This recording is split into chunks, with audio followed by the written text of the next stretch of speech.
Redlining hasn't ended. It just got an update. 100 years ago, the US government drew boundaries around neighborhoods and different places in our communities. This is called redlining. They literally took red ink on maps.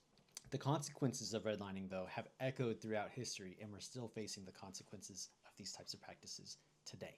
According to the most recent report from the Federal Reserve's Survey of Consumer Finances 2022, white families have a median net worth of roughly $285,000, black families $45,000, and Hispanic families $62,000.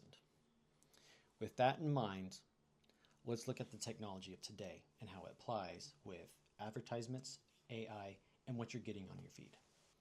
5 years ago, researchers at Northeastern University audited Facebook's algorithm for advertising. They ran a housing ad, one of them for a rental property and one for a house for sale.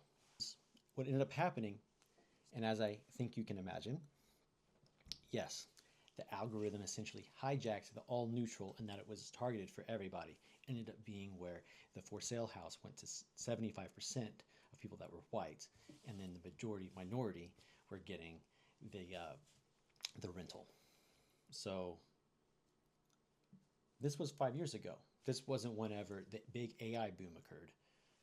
So let's look at that. AI doesn't know your race. That doesn't matter. But it does use what the legal scholars Anya Prince and Daniel Schwartz call proxies. Proxies are like our digital shadow. It's what we leave behind by what we do. Some people call it cookies, but I like to call it our digital footprint.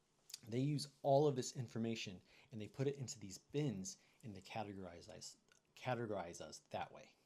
Whenever we put this in a marketing situation, whenever we're using that lens at looking at things, say for marketing, right? These bins are going to correlate with race because that's how we've already established earlier about how redlining has affected us. So what ends up happening is that it bins us on our economic signals. It says this person has an older phone and they have a lower battery percentage right now. So we're not going to show them the house ad. And then for someone who has the brand new phone, the iPhone 17, and they have a full battery, it might say, oh, we're going to give them all of the ads for the new houses that are out.